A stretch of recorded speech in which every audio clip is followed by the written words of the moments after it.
Fala pessoal, mais um vídeo aqui no canal Memória Alvinegra. Barulhos externos me incomodam, mas vamos a isso, vamos para o vídeo de hoje. Vídeo de hoje falando sobre a partida do Botafogo contra a LDU. Sei que estou atrasado, mas acho que ainda posso falar com vocês sobre o tema. Afinal de contas, a partida contra a LDU está bem viva na nossa memória. Também falar um pouco de como pode ser que seja a partida do Botafogo deste domingo às 18h30 contra o Atlético Mineiro, também trazendo uma pitadinha histórica. E, para encerrar o vídeo, falar também sobre a sequência difícil que o Botafogo terá no mês de maio. Então já peço que você deixe o like, comente, compartilhe. Se você chegou aqui no canal de paraquedas por obra do acaso, pense em se tornar um amigo do canal Memória Alvinegra. A meta do canal esse ano é de bater 5.000 inscritos, a gente está próximo dos 4. Então eu peço essa ajuda para vocês e também que você compartilhe esse vídeo nos seus grupos de WhatsApp, no seu grupo da família e também para aquele botafoguense que quer uma opinião diferente. Todo mundo tem a sua opinião, são opiniões ótimas, tem o TF, tem o Brown, tem a Aline Gordalo, tem o Fabiano Bandeira, mas às vezes as pessoas querem uma opinião diferente. Então, vem comigo, pede para ele se inscrever aqui no canal, para a gente chegar naquela meta de 5.000 inscritos. Depois da vinhetinha, eu venho falar sobre tudo isso com vocês.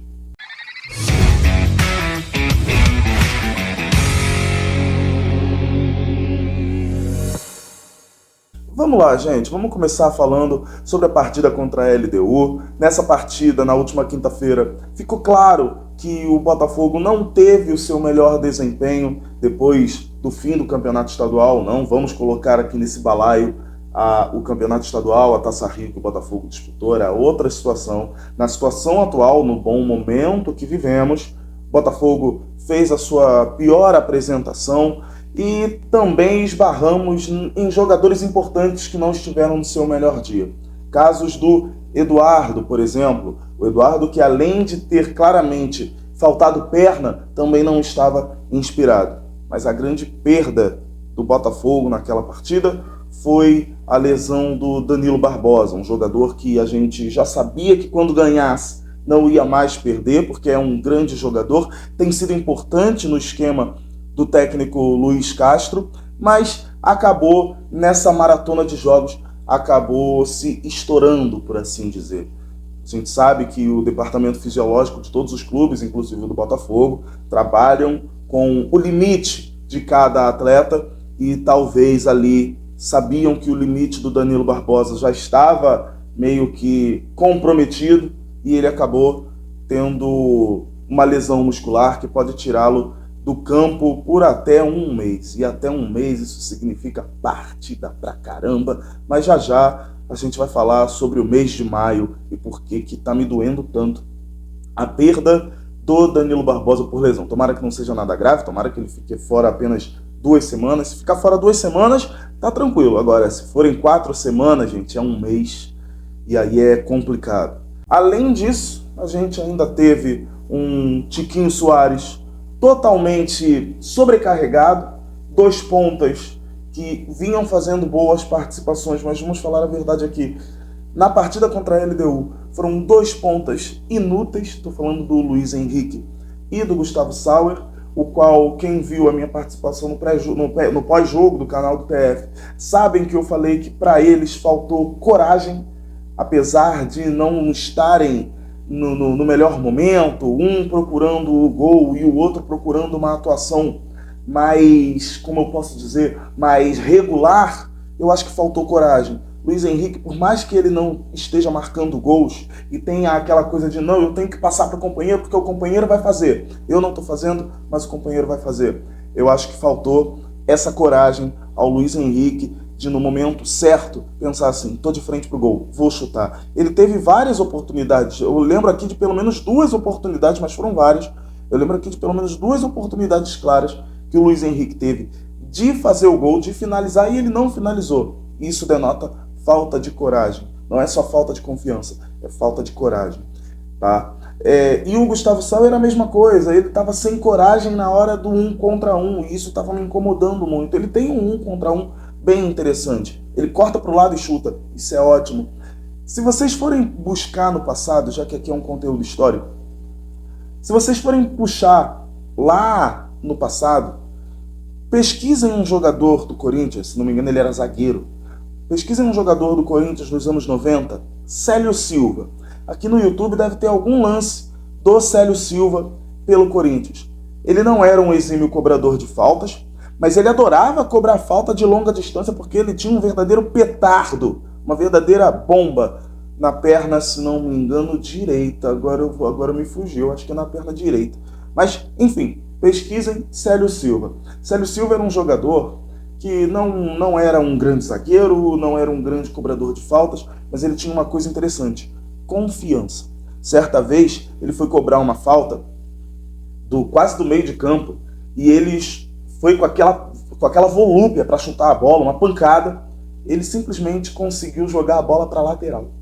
Como que ele conseguiu isso? Não me perguntem, eu não sei, mas a bola foi para a lateral. Todo mundo riu, se não me engano era o Oliveira Andrade que estava transmitindo aquele jogo, era na época que a Band era realmente o canal do esporte e passava Campeonato Paulista às 11 horas da manhã. Todo mundo pensou, a confiança morreu. Partida seguinte, Célio Silva, quase da mesma posição, talvez um pouquinho mais para frente, o mesmo chute, no ângulo.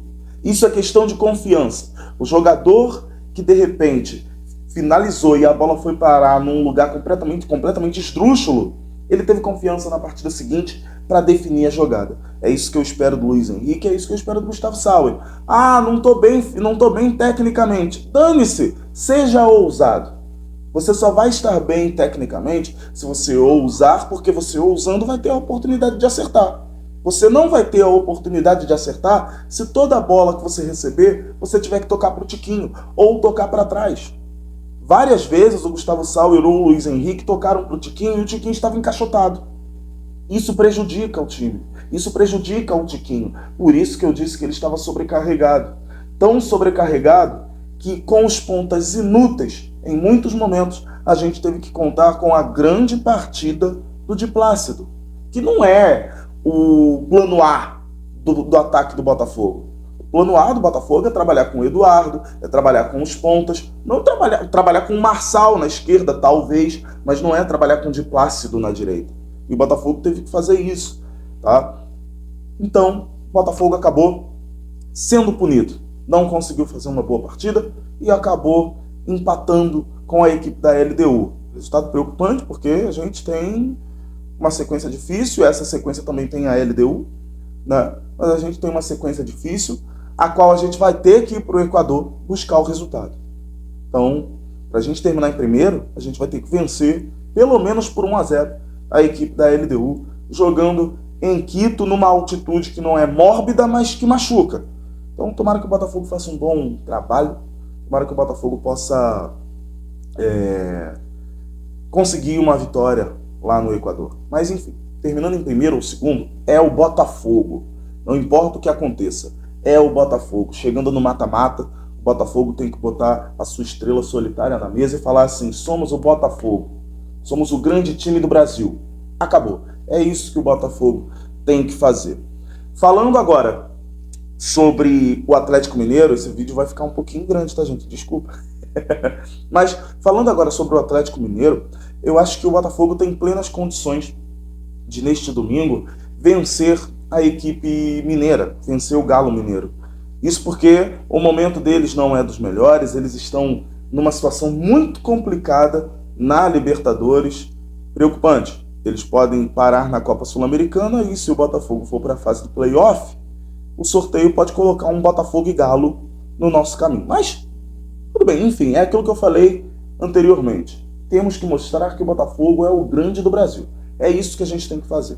Momento por momento, eu acho que o momento do Botafogo é melhor do que o momento do time mineiro. Porém, nós estamos falando do Galo forte. Nós estamos falando do time que tem Hulk, do time que tem Zaratio, do time que tem Deus e o mundo. É um time tão grande quanto o nosso, tão bom quanto o nosso, mas o nosso time tá num dia melhor. Pitadinha histórica agora, Botafogo e Atlético Mineiro, um confronto quase centenário, já aconteceu em 111 oportunidades e a vantagem é nossa. São 50 vitórias a nosso favor. O Botafogo tem a dianteira no confronto contra a equipe do Atlético Mineiro. Artilheiros do confronto, juntando as duas equipes, não importa se é Atlético ou Botafogo, artilheiros máximos do confronto: Roberto Miranda e Túlio Maravilha, cada um deles com 8 gols marcados. E agora eu quero falar com vocês sobre a sequência do Botafogo, sobre o mês de maio que o Botafogo vai ter. Isso porque sem jogo fácil, a sequência do Botafogo, depois do Atlético Mineiro, ainda vai contar com Corinthians, Goiás, Copa do Brasil fora e Fluminense. E aí, contra o Goiás, de repente, o Botafogo pode poupar os seus jogadores. Esse jogo vai ser na Serrinha. De repente, o Botafogo, Luiz Castro, pode poupar os seus jogadores nessa partida contra o Goiás, porque após a partida contra o Goiás, nós temos a partida de ida contra o Atlético Paranaense.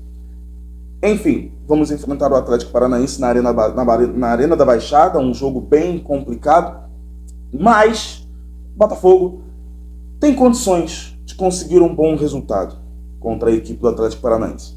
Passou a Copa do Brasil? Mais uma vez, segue a sequência do Botafogo neste mês de maio. Nós vamos enfrentar o Fluminense e o César Valerro. E aí eu faço uma pergunta para você. O que você acha que o Luiz Castro deveria fazer? Comenta aqui embaixo que eu estou lendo o seu comentário. O que você acha que o Luiz Castro deveria fazer? Poupar o Botafogo contra os peruanos do César Valerro? Lembrando que é uma viagem longa, de Lima até Trujillo. São 9 horas de viagem, vai ser difícil. Isso sem contar o tempo de viagem Brasil-Peru, tá? Rio de Janeiro-Lima. Já é uma viagem longa. Ainda vai viajar de Lima para Trujillo, que é a cidade natal do César Valerro. Então eu faço a pergunta: poupar o Botafogo contra os peruanos ou poupar no jogo seguinte contra o América Mineiro, visando o jogo de volta contra a equipe do Atlético Paranaense? Deixa aqui embaixo que eu quero saber. A minha sugestão é que realmente o Botafogo consiga poupar o time contra o César Valerro e consiga ali contra o América Mineiro levar o melhor time possível pensando na questão fisiológica. E assim terminamos o mês de maio. O mês de maio termina exatamente com o Botafogo decidindo a sua vaga nas quartas de final da Copa do Brasil contra o Atlético Paranaense. Maio vai ser um mês bem tenso para o torcedor do Botafogo, bem complicado, mas eu tenho certeza que você, torcedor do Botafogo, quer que maio se repita em junho. Eu tenho certeza disso. Deixa aqui no comentário também se você quer que junho seja como o maio de 2023 do Botafogo, tá? Era isso que eu queria falar com vocês, espero que vocês tenham gostado. Compartilha esse vídeo, falo sério com vocês, compartilha. Seja um amigo do canal Memória Alvinegra, você que chegou aqui e não está inscrito ainda, porque a meta é chegar a 5.000 inscritos. E nos vemos no próximo vídeo. Grande abraço para vocês, vamos para cima do Galo, vamos vencer com tática da vida, com tática do Luiz Castro, com tática de quem for, mas vamos vencer o Atlético Mineiro e seguir firme na liderança do Campeonato Brasileiro, porque é lá que o Botafogo tem que estar. E já que deixaram a gente estar, vamos a isso, vamos nos manter. Grande abraço para vocês, valeu, fui.